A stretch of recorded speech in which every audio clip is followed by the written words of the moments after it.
You're listening to Convenience Matters, brought to you by NACS. Welcome to Convenience Matters. My name is Jeff Lenard. We're here at the NACS show, and we're here at the closing general session. We have two amazing guests today. One of them is Hank Armour, NACS president and CEO, and we also have a guy by the name of William Shatner. But call me Nick. But he is call CEO. Nick, okay. And then we have You can Nick. call me Henry. No. Call me Nick and call you Knack. Nick and Knack. Nick I Knack. like that. Nick Knack. Nick Knack. Okay.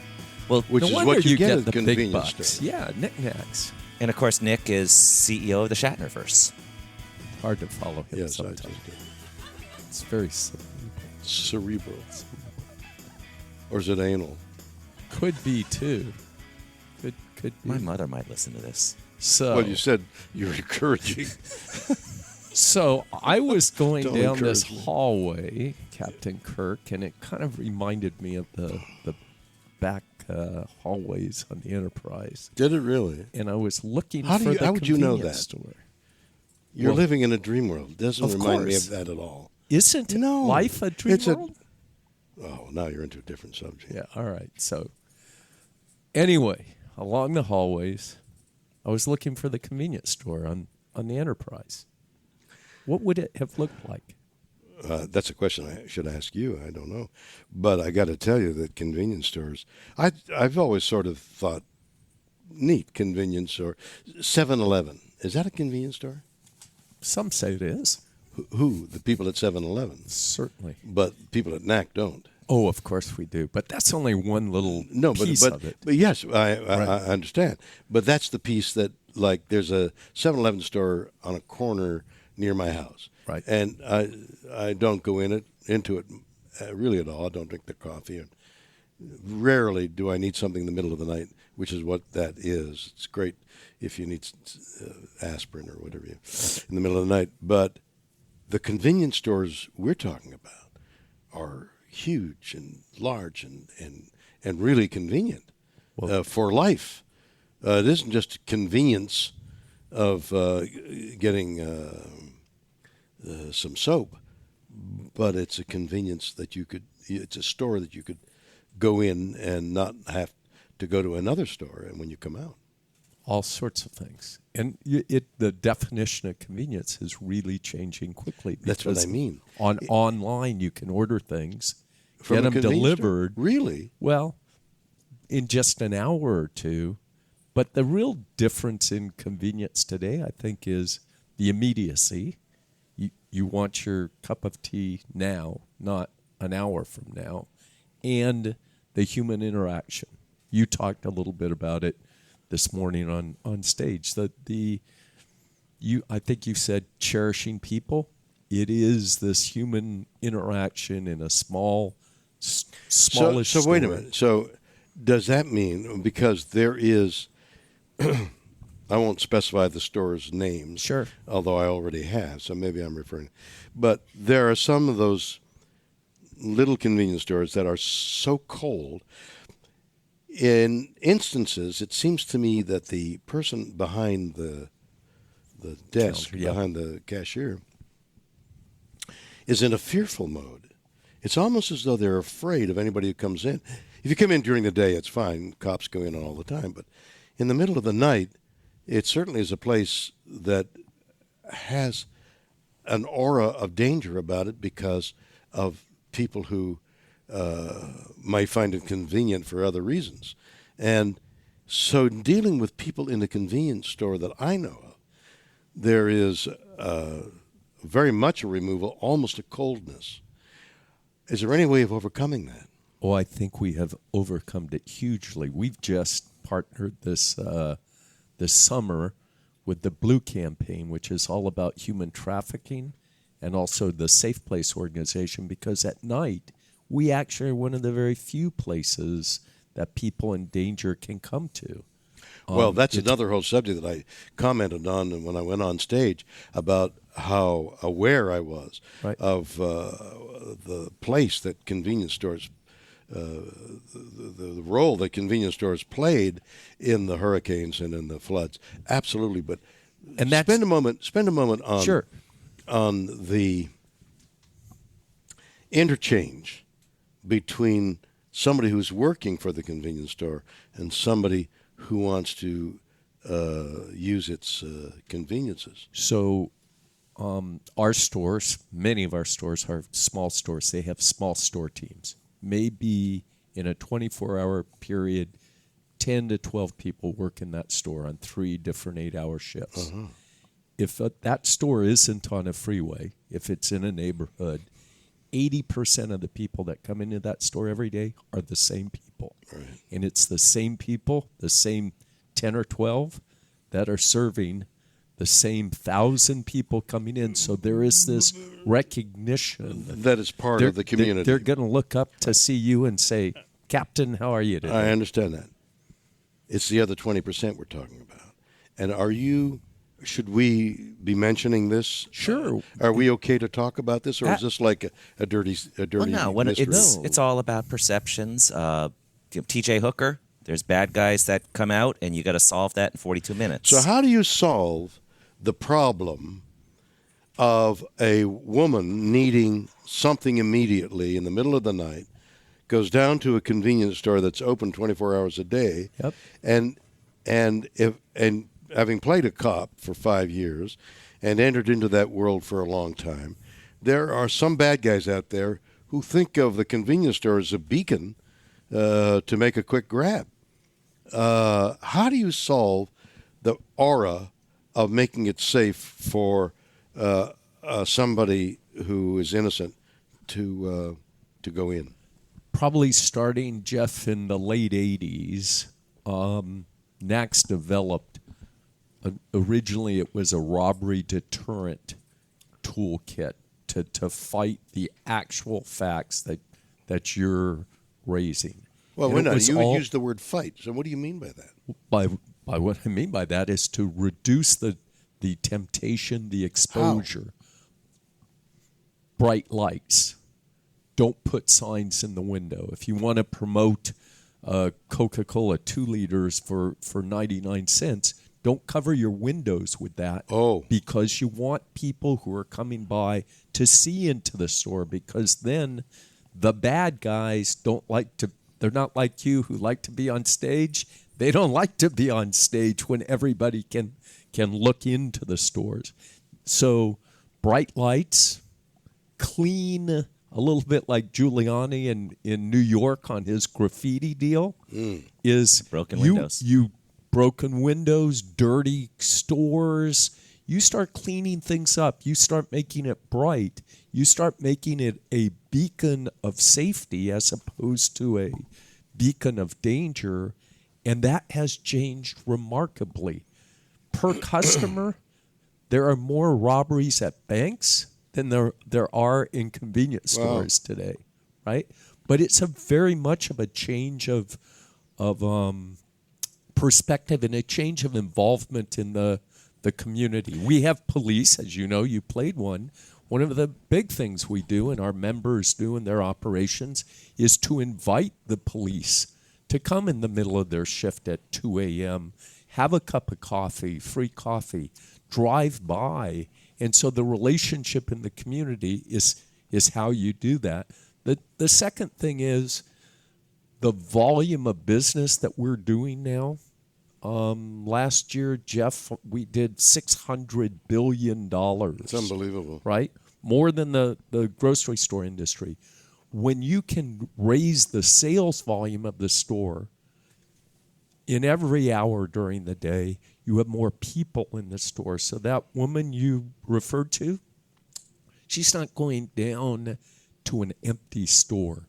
She's going down to a store where people are coming in and out of all the time. And that level of safety, of exposure has made our stores much, much safer. And as I said, a beacon actually in the middle of the night for safety. Yeah, and it's also 2 o'clock in the morning. It's the old donut commercials, making the donuts. With the expansion of food service, people are making food. They're not just there. Are you collecting making money. donuts at some? Oh yeah, absolutely. Because that smell is what you're looking for. Absolutely, It's and that's the drive when towards you sell food. a house, cook bread. Yep. I'll bring up one other because most of us, we work 5 a.m. to midnight, someplace in that, and then we go to sleep at night. There is a third shift in America that work that graveyard shift is what we call it, that we are the only place open for them to come and get their donuts and there's coffee. another place open. It's being in a series at a studio. There you go. About Yes, the hours. exactly. There you Get up go. at 5 a.m. and you work well into exactly. the evening. Exactly. Wow.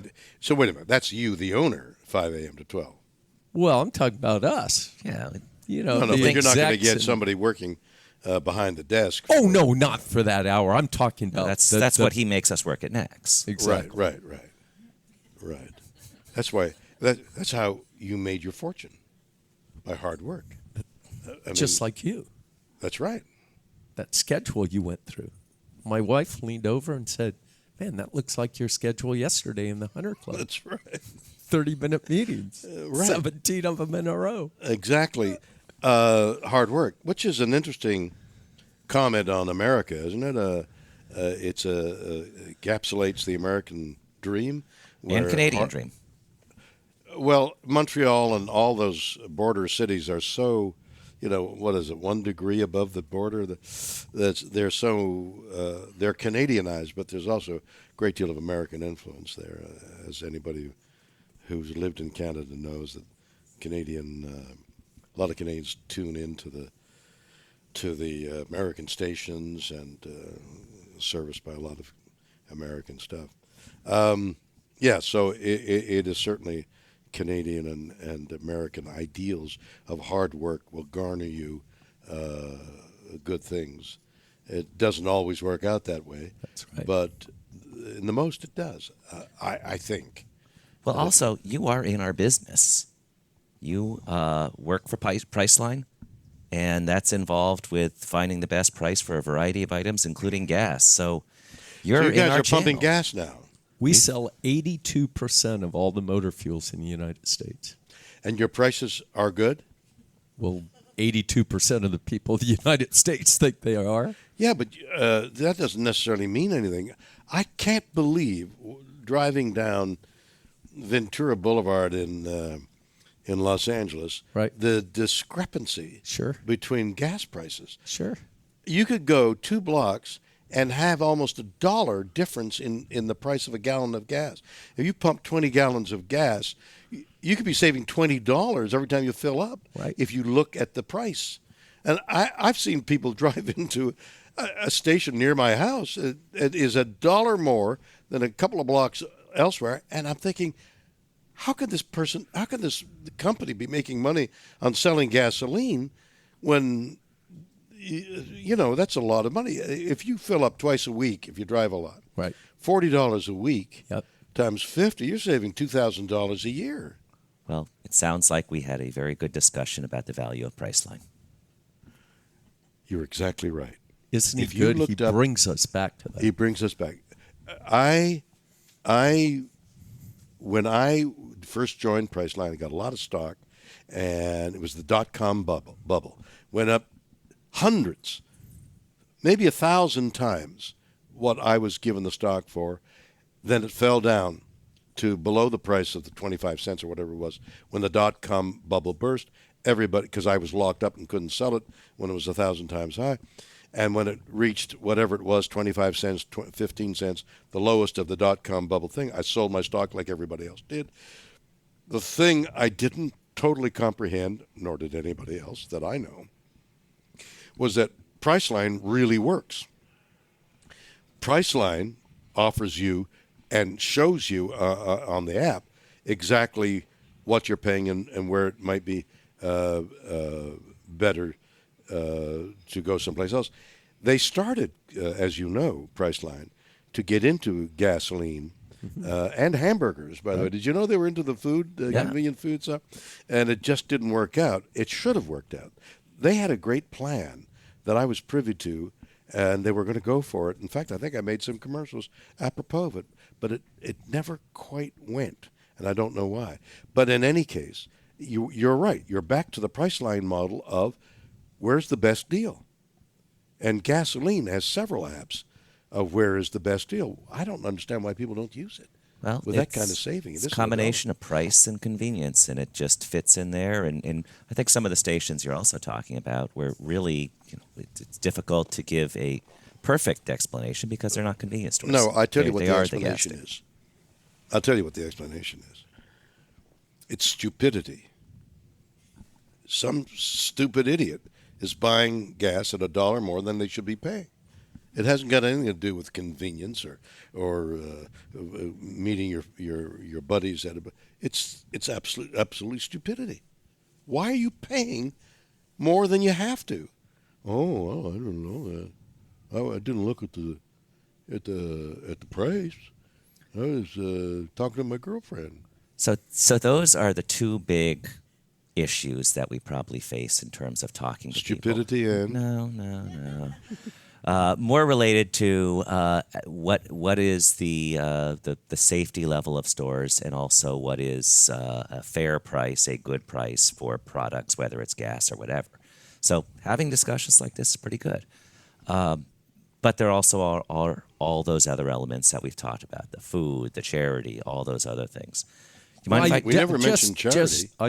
Jeff wants us to get off of this, but I'm intrigued by it. We actually put the price, as you said. It's in the headline. It's like bigger and not only than that, your name on the movie. It's like if you're coming this way, it's this way, and if you're coming the other way, it's that way. If you got if it's on a corner, it's 4 ways.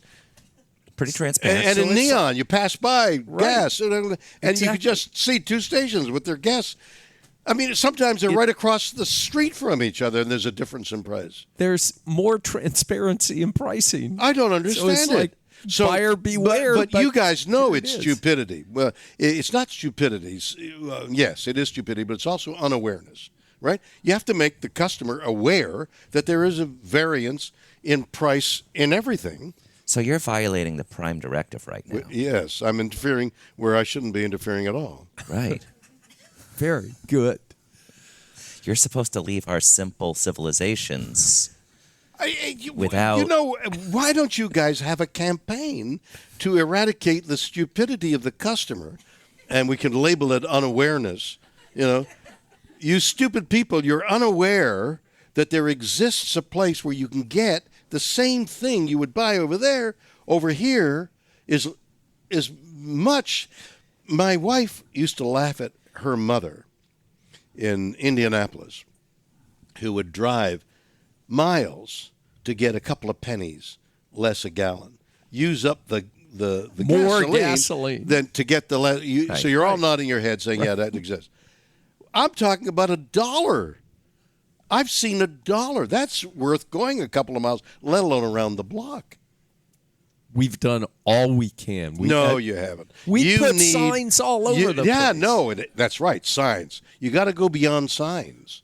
You got to get skywriting or something. You got to do something large to say, we don't want to call you stupid, so we're going to call you uninformed. Well, there's simple things we can do. We sell 46% of the bottled water in the country. You said stay hydrate. Water makes you smarter. Wasn't that smart of me to say things hydrate? like that. So we can make them more hydrated, sell them bottled water. They'll become more educated. They'll get to where they need to be. And then we have an entirely different civilization. What do you think the business model for a C-store on the Enterprise would look like? You're back at that. I am. I have an You're walking expert down here. I have a guy that's gone throughout the galaxy. You're walking down the corroded corridors of, where are we, in some ancient building in Chicago, and you're likening it to the gloss of Star. It's when the reactor was about ready to blow up, and I had to climb down, or Scotty had to come Did you have a cup holder? A cup holder. Did you have a cup holder? No, I never had a cup holder, because all you had to do was hold your hand out, and that's it. I thought that was Patrick Stewart with the replicator, right? Earl Grey, please. I never watched the show. Never. I never watched. Do you know he wore those guys are pantyhose? great friends of mine now. Over the years we've connected, and I love them all. They're great. Yeah. I've never watched the show. I heard he wears pantyhose on the outside of his clothes. What? He wears pantyhose on the outside of his clothes. That's the damnedest thing. I was an endurance rider, and as an endurance rider, you put pantyhose on so that you don't chafe. One time I didn't do it. I had blood in my boots. I took my boots out. I'd pour the blood out because of the chafing over a long period of time. And it isn't That really. hurts just thinking about it. Oh yeah, raspberries. So I really made it up. He hates. Patrick hates it when I tell that story. Not on the outside, Patrick. On the inside. Oh, right. All right. I didn't know what you meant, Bill. I thought it looked kind of nice, actually. But no cup holders. No, you don't need cup. You just hold your hand out like that. And who would bring it? Some lovely yeoman of some kind. Blonde hair. Well, that's old-fashioned. Women don't do that anymore. Nowadays, men do. And big, tough men. Here's your tea. Oh, thank you. Don't hit me. I'll spill tea on you if you... I'm going where no actor should go. I've noticed that. I'm keeping my mouth shut. I'm just letting you Ramble kind of go on. down that I've path. had too much tea. No, but how if you put your hand out, somebody would say, "What do you want? What do you want? What would you like, Captain?" He would say, "Tea, please," and it would appear. There's no convenience store because everything is convenient in 300 years from now. The convenience stores don't exist. In 2037, I think it is, all convenience stores disappear because everything is convenient. You divinate whatever Right. So you in want. 20 and years, it's- this is 17. In 20 years, no convenience stores. The convenience stores don't have a future. It's kind of bleak.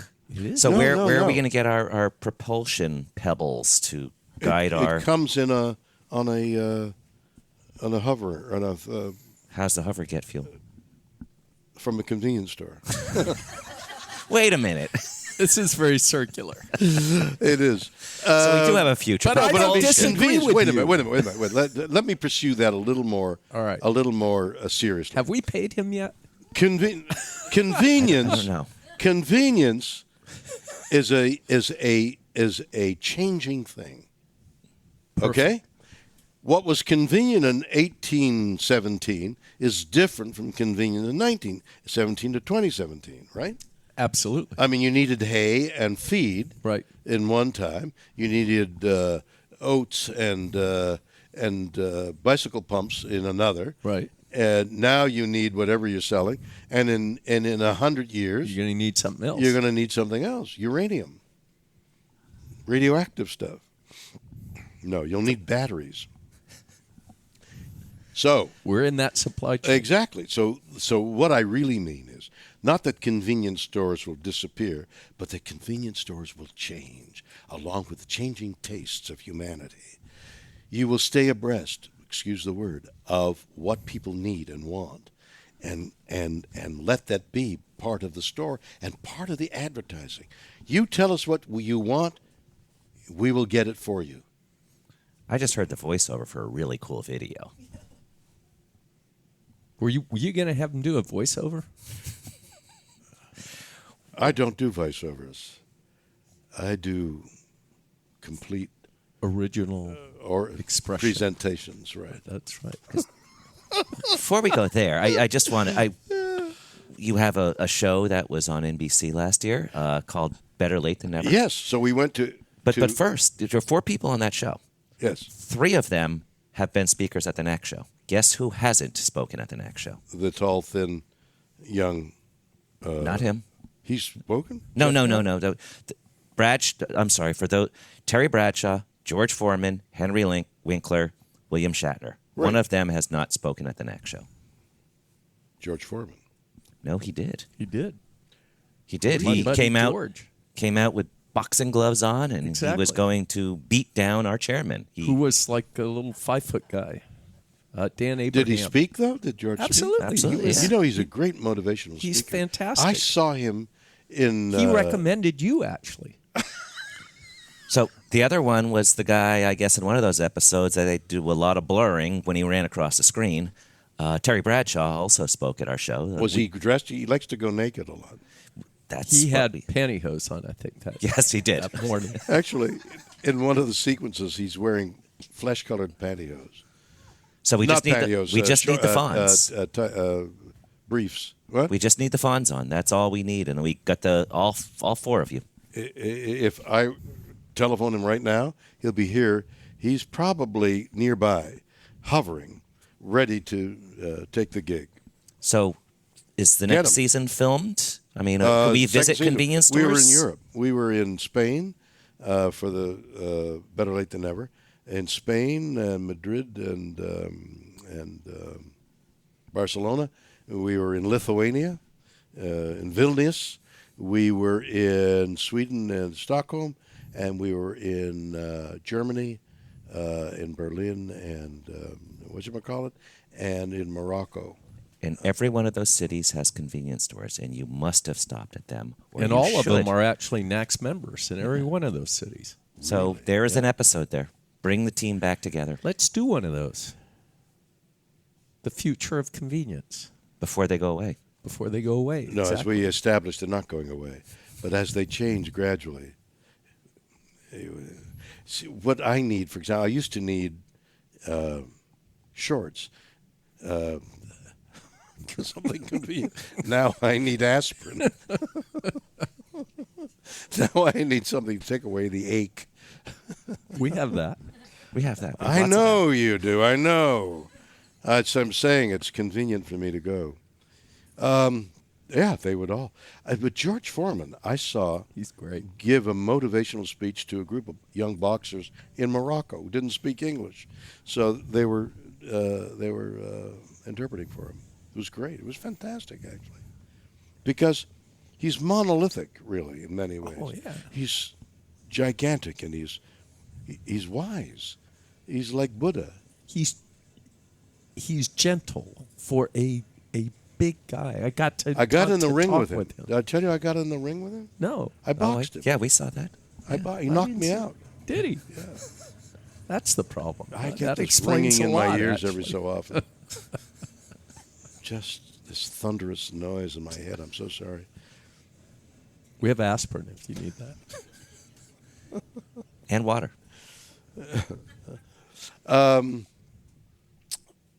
Oh, thank God, my headache's gone. See, thank you, convenience store. So, yeah, one of the things we talked about is you're known for vocal delivery. It helps that we're on a podcast. And so one of the things is we have... Who's his audience? Who's the audience of this podcast? The world. It's the world. It's the galaxy. world and beyond. Yes, but who really? Who's gonna largely listen to a countries? NAC? Who's gonna 80 listen to a- countries. 80 Who's countries. going to listen to a NAC podcast? People from 80 different countries. How many people are listening? Thousands.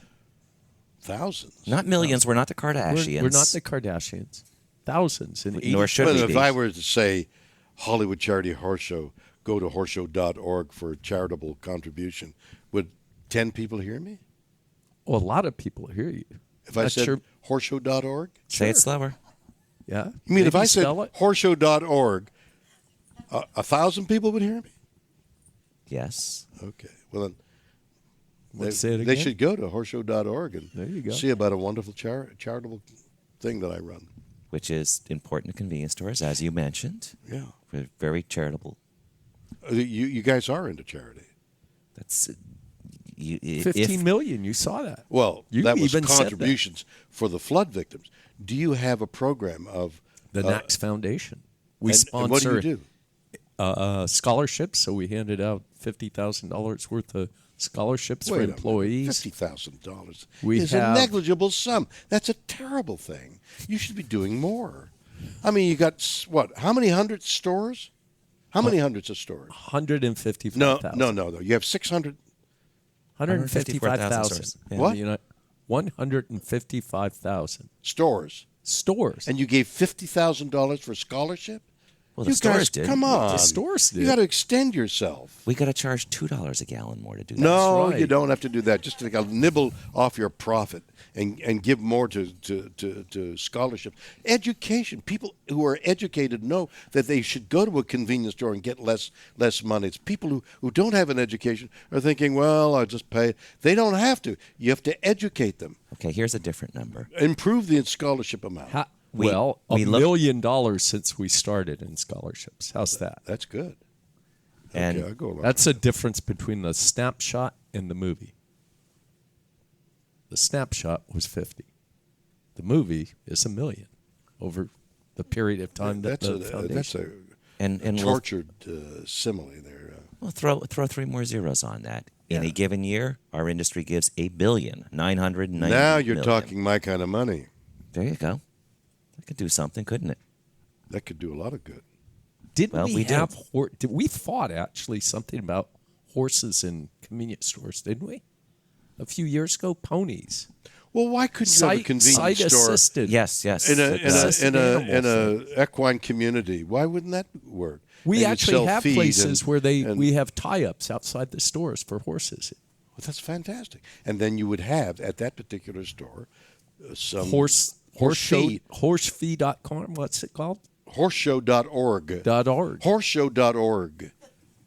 Got it. No, what is horseshow.feed? It's horseshow.org to go to. But you would, at that convenience stores, you would have horse feed, right? Horse feed outside. Right, big bags, 50-pound bags. What would we? Well, carrots And- probably. We're Carrots? like impulse treats. No. And garbage cans. No, here's my because point. Garbage spent cans fuel. full of- Spent fuel. Yes, shovels Spent too. fuel? Right. Like Used radioactive hay. fuel Used that was hay. going to Nevada? So just Nuclear. That's what you said. Uranium Yes, spent in the fuel. future. Listen, here's my point. Convenience stores carry the convenience of the community. Right. A community store in an equine community would have different things than one in downtown Los Angeles. Next year, ideas to go. Let's find a convenience store that is in an equine community, and we have some in Wyoming, rural deal. Let's get this guy to come, be part of Ideas to Go, and pitch horse. feed. No, horsefeed. Horse shit? Horseshit.org. It's Horseshow.org. Okay. And, brilliant idea, okay. though. Ideas okay. to Go. And bring the Fonz, bring Foreman, and bring some clothes for Bradshaw. And then you'd need some money for tuition. Some of them need to be taught manners. We did. So that'll be on in a couple episodes. I understand will be on in middle of December, and then the season. I think we did 8 to 10 hours of this wonderful show that's hysterically funny. Okay. Well, we may have some settings for you in the future because we need to look at That's recreating ourselves in another 20 years. Well, you're recreating yourself all the time, and that's a huge message that should get out there. It isn't just a static thing. A convenience store is convenient to the changing of the tastes of the population that it serves, and if they're not, they'll go out of business very soon. Absolutely. Well, I don't know a better way to end it than that. So we really appreciate your time on this. I have more time. This be fun. Oh, You have okay. something new- We got more time. No, my airplane leaves, and I'm not doing anything. I am. I'm very busy. I have to go. Okay. False ending, real ending. And those 2,000 people that are listening, Yes. goodbye. Horse. Show.org. You almost said it. Yes. Thank you for listening to Convenience Matters. You've been listening to Convenience Matters, brought to you by NACS. For more information, go to nacsonline.com.